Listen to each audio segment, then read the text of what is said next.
Hello, my name is Brian Freking. I'm the livestock specialist for the Southeast District area, and I'm here to talk to you about fencing for goats. It's usually one of the number one questions goat producers when they get in the business is how do I keep my goats in? And we're going to kind of show you some examples today on this farm, different types that we have. This one is a field fence.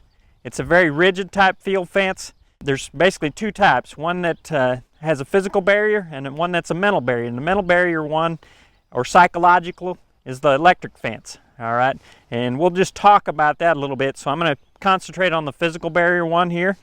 And what you notice about this fence is it kind of holds its weight up really well next to the post and will stand up. Goats love to climb on things, and so in our different types of field fence, that's one of the issues, that over time, it looks good on day one when you put it up, but goats love to climb on it and they're going to work that fence down. This is a very good one that maintains its rigidity and will keep those goats in a pasture that you want to keep them in, or a buck from getting in with the does. So saying that, we do have other types of fencing. Right next here is a welded type fence that has little squares in it. The reason that they're smaller is that goats do have horns, and so when you want to keep an animal from getting out of a fenced area, you don't want them getting caught as well. And so most of the times the welded wire fences for goats are smaller than cattle fences. A lot of producers do have cattle as well as goats, and they a lot of times have cattle panels, and they'll have the bigger squares, and that's when you've got issues with goats getting their heads caught. And sometimes when they get their heads caught, the only thing you can do is cut the little welded areas to allow them to get out. They can get in, but they don't seem to get out very well.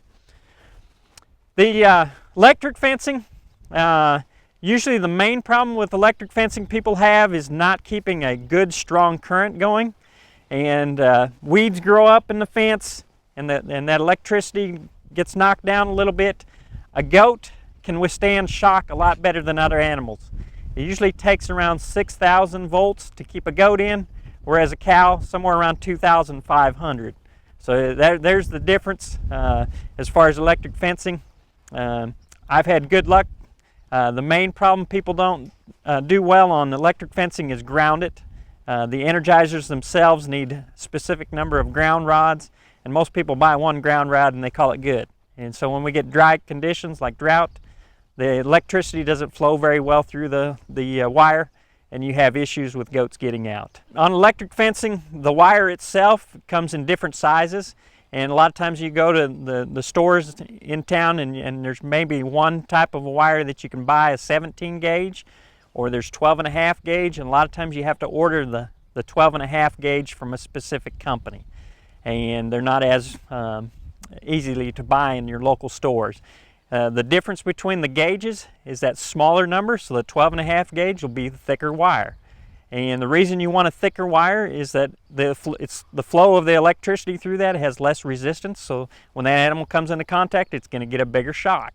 It's kind of like trying to put a fire out with a garden hose. We'd much rather have that tanker truck type fire truck hose to put that fire out rather than the garden hose. So flow through that wire is one of the critical things you need to think about. And a lot of times 2 or 3 strands of electric can work really well. And that's one of the next things that leads up. A lot of producers have barbed wire, and you can run an offset electric fence off of this wire away from it, and that'll maintain the rigidity of this fence, because those goats don't like to come into contact with electricity, and so they won't climb on that fence. So a little offset wire away from this, about 6 inches, will keep the goats from climbing on your fence, and the lifespan of that fence will be a lot longer. One of the things I wanted to cover on electric fencing is that there's a lot of tools that go along with that, and one of the things that you want to make sure when you buy an energizer, they're not cheap, and so you want to have some protection, and lightning is one of the issues that producers you have to deal with, striking your fence, coming back to that energizer, and basically ruining that energizer. And so we have to make sure it's protected from lightning, and they make basically a $14–15 little conductor that will dissipate any lightning strikes that happen on the fence and protect that energizer and ground it.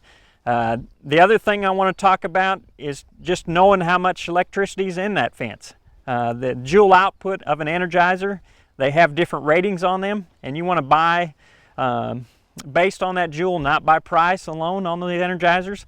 So a 6 joule unit will do about 5 to 6 miles of fence. Okay, so you multiply the number of joules rated on an Energizer times 5 or 6, and that'll give you the number of miles of fence you can actually build. So you actually want to buy an Energizer to expand. You know, we build fence, and then a lot of times we say, hey, I can break that pasture up even in half again, and I actually build more fence.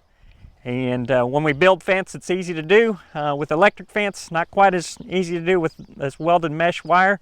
One of the reasons that it's a lot easier to do, we can space the post out a lot farther. So the number one thing about electric versus welded wire fencing is the cost of it.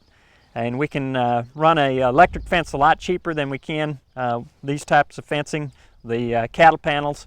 And so it is based on your budget. And once you feel comfortable with electric fencing, most people will get accustomed to that and will switch to that. But you do utilize what you have on the farm a lot of times to start off with. I talked about knowing how much electricity is in the fence, and they have what they call voltmeters that read it.